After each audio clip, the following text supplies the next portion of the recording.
Hey everyone, it's Samus Lego and welcome back to another custom Lego minifigure video, and this time I've made 3 brand new figures inspired by the 8-bit sprites of Super Mario, Link, and Samus Aran, all from the Nintendo Entertainment System era and each of their respective titles on the original console. So yeah, it feels really great to be making some more Nintendo figures. You might have noticed that large period of time where I just wasn't making any, and that was because there wasn't a whole lot of things happening for them during that time. There were many delays and rumors and some disappointments, of course, but it looks like 2023 will be a much better year for them. You've got The Legend of Zelda Tears of the Kingdom finally coming out, and Illumination will be debuting their animated Super Mario movie in theaters, so it feels like a perfect time to go back to Nintendo's roots and make some classic minifigures based on the characters that quite literally changed the video game industry. That being said, this project was very laid back. I probably finished them in less than a week. They were so straightforward, but I did pack a lot into each minifigure, so without any further ado, let's go ahead and take a close-up look at each of these minifigures. First, we'll get started with Super Mario from the original Super Mario Bros. On the NES, and I feel like it's been too long since I've been able to say that. I'm pretty excited to present yet another iteration of Nintendo's flagship icon as a custom Lego minifigure. So as I mentioned before, these figures are based on their 8-bit sprites from the NES era, which was challenging because when painting these figures, there's only so much detail you can paint when you're basing them on their 8-bit sprites and nothing else. So I did end up taking a few liberties here and there, just so that I could keep some of the most recognizable details on the figure, such as the emblem on the cap, which in-game is not visible. However, I still wanted to differentiate this figure from the modern Mario design, and especially with Illumination's new film coming out next year, so I painted the M an AB pavement instead of a red color, for instance. Something else you'll notice as different from the Mario we all know today is the red and brown color scheme, which is seen in Mario's in-game sprites. The overalls are red and the shirt and arms are brown, and I might be a little biased because I have a strong attachment to these colors on Mario.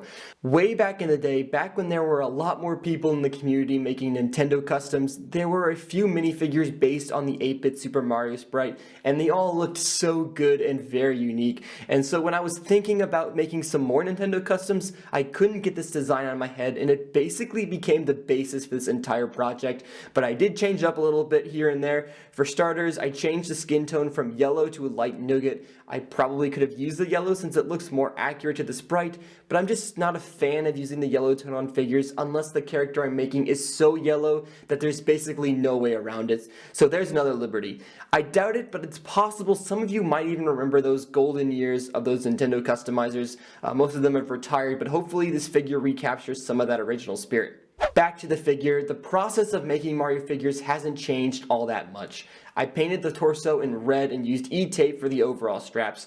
I've liked doing this method because it's a 3D piece, but for some reason, the straps seem to always get these weird bumps and it never lays flat like I intend, so it might be the last time I do it. I do have an idea for a fully fabric overall piece that I might be trying out if I decide to make custom minifigures based on the Super Mario Bros. Movie coming out next year though.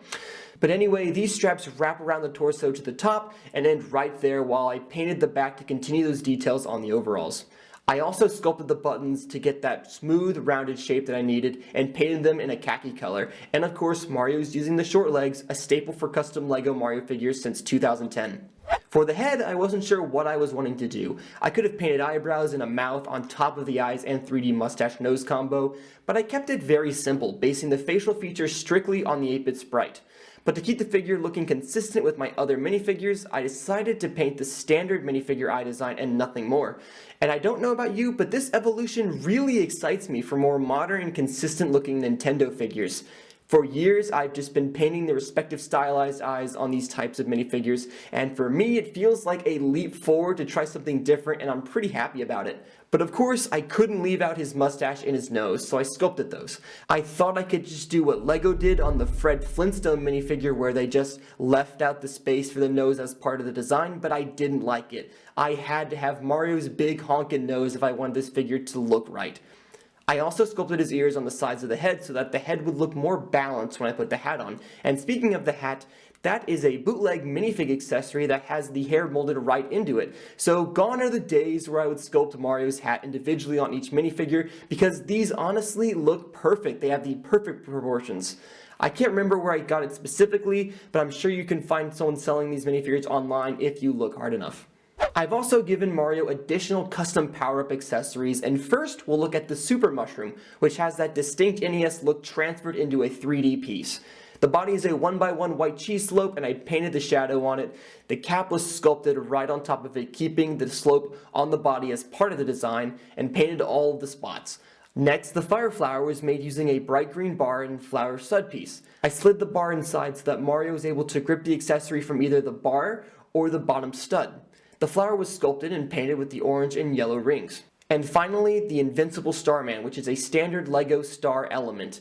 Yeah, I didn't modify this in any way and kept it as is, just to give Mario an accessory of each of the major power-ups in the game. Aside from his very basic brown boot details, that's it for Mario, a figure with an Origins-looking style, but with an evolutionary flair. Next up is the original version of the green-clad elf boy Link from The Legend of Zelda, and like Mario, making this Link figure by using only his 8-bit sprites as reference was a bit challenging, but he still came out really nicely. I really like the inclusion of LEGO's Peter Pan hat and hair mold. Ever since LEGO released that piece, I wanted to use this on a Link figure, and I know it's not that accurate to what Link's cap actually looks like in any piece of artwork, but think about this. This piece already has the hair molded onto it, it's already got the ears positioned perfectly, and it's the correct green color. And plus, the character of Peter Pan was an inspiration for Link, so it feels like things just line up for this piece to be considered for Link's cap, and of course, that's what I decided to go with. But one thing that I had to do was remove the feather on the side of the hat, so I cut that off and sanded the excess away so that the cap would be smooth all the way around. I painted the hair in a nutmeg brown color, and I had to be very careful when covering up the bleeding from LEGO's print on the ears because I didn't want to have to repaint them in my own skin tone. Underneath the hair is a very simplified painted head, even simpler than Mario's in fact. Link has the basic LEGO eyes and mouth with a slight frown and very noticeably no eyebrows or wrinkles because once again, I was basing these on the 8-bit sprites which in themselves are very simple. Link's torso is painted in the same green color as used for the cap and tunic. At the top is the V-shaped cutout for the undershirt painted in an also nutmeg brown. This is probably the simplest torso I've made all year. The belts on the front and back are made from E-tape. The buckle is also a piece of E-tape which I had to cut in a very awkward way to make sure I got that cutout in the middle. Technically it's supposed to match the color of the belt, but I took a liberty here and painted it gold because I think it looks much better. I wanted to stay as faithful to the original sprites as possible in this project, but if there was a different design choice that I think would benefit the figure, I would change it accordingly. I used the short legs for Link as well, and I painted the boots in very basic shapes instead of rigid details. You can also see the skin tone painted underneath this very simple custom fabric waistcoat that is of course removable, much like every other fabric accessory I've made on custom minifigures. For Link, I've given him mini accessories as well, and we'll start with his sword and shield. Link's classic sword is a small sword used on the Hobbit minifigures. I painted the blade and the hilts as accurate to the original sprite. The shield was made from a standard LEGO triangular shield, and I sanded down the edges to get a more rounded shape, and from there I fully painted both sides, including the edges and the cross in the middle, both painted in khaki. And actually, the cross is a 3D piece of E-tape that creates a little bit of depth on the shield. Link actually has two sword accessories, and the other is this smaller LEGO sword piece that kind of looks like the Master Sword. It has those similar hilt guards that the Master Sword is so iconic for having, and I painted them in blue and sealed everything over my own sealant. Apparently this sword came from many of those old LEGO board games that came with those weirdly molded die pieces and was also included in the Mines of Moria from the Lord of the Rings line, so that's pretty cool. I've actually never seen this piece before, and it works great as a tiny Master Sword for this little Link guy. Every other accessory in this video are standard LEGO elements, including this bow and arrow piece, some transparent bottles for storing potions, and a golden key.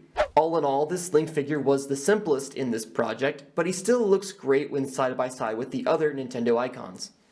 Last but not least is the intergalactic bounty hunter and one of the very first female protagonists in gaming, Samus Aran from the first Metroid game.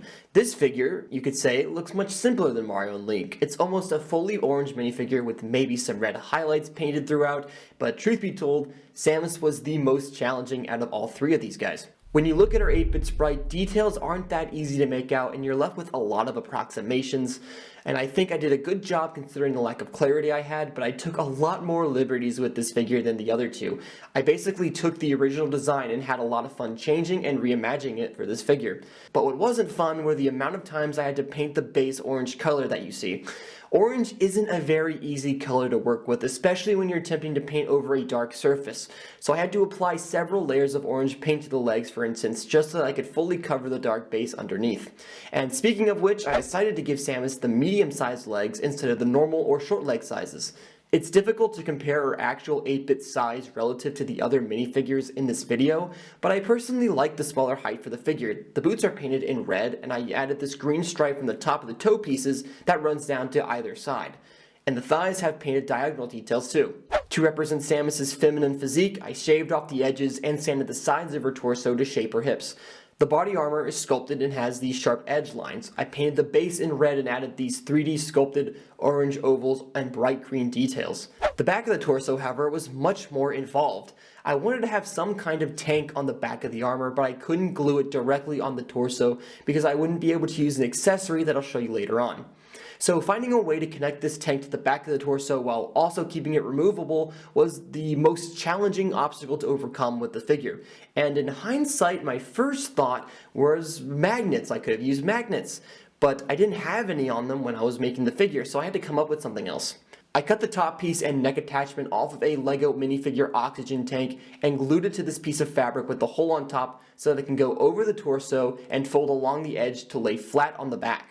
It was painted and sealed over so that I can slide the piece on and off effortlessly with no problem.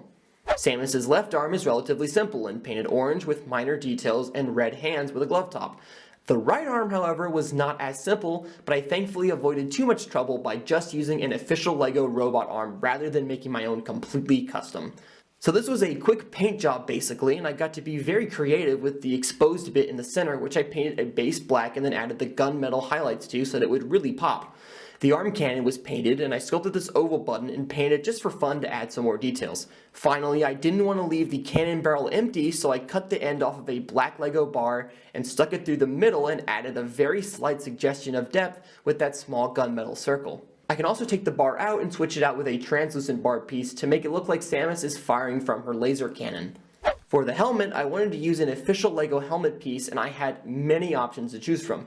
But in the end, I went with this helmet that appeared on many astronaut figures in lines like Galaxy Squad and Alien Conquest, and I painted the entire thing red and painted these front pieces in gunmetal gray to represent the oxygen tanks that run off Samus's helmet in later versions of the character. I gave her this trans neon green visor, and honestly, I kind of like that you can see the face underneath. Technically, the entire thing should be a solid green, but I think it looks really cool this way. It's part of my design that I think looks really unique. The helmet is removable, and underneath I'm using the 2016 Jin Urso head, and I realize that it's kind of confusing that Samus here has much more facial detail than the other figures. So I'm kind of breaking my own rule here. What's going on? But like I said earlier, if I think something looks really nice, I would go ahead and go with it. And in Samus's case, I was already changing so much of the original sprite that I think this head fits really well with the rest of the figure. You do get a glimpse of Samus unmasked at the end of the game, and she's basically a blank slate, and so by exposing her face to the helmet, I think adds a bit more personality to the figure. I've also included this hairpiece to use when Samus is unmasked, and this is the reason I wanted to have the oxygen tank be removable, so that the hairpiece could be put on and I would have a second display option for the figure should I want one. I could also display her with the alternate facial expression if I wanted, and while it's very simple, I think it does add that personality that my older Samus figures just lacked in the past. But anyway, that's it for Samus Aran, and I'm actually quite fond with the way she turned out. I'm really liking these bright colors on her. I didn't really give her any accessories, which is fine. I think the alternate head and hair display option more than makes up for that. But I hope you've enjoyed these close, in-depth looks at each of these figures, and we'll go ahead and wrap up this video. Alright, that's going to be it for this showcase video. Thank you so much for watching. If you have any thoughts, questions, or critiques, be sure to let me know what you think in the comment section below, or if you simply enjoyed this video, giving a like would be very much appreciated. Making these guys again has been such a blast from the past, and I couldn't be happier with the outcome of each figure. If you like these figures, remember to follow me on my social media to see more of them. Currently, I've been incredibly busy on 12 minifigures from Return of the Jedi, and I'll be doing a few figures from Andor right after that before I launch immediately into the final installment in the Lord of the Rings project. So yeah, I've got a lot of things happening, and hopefully you're looking forward to all of that. But anyway, I'm going to get back to work, so as always, I will see you next time. Goodbye.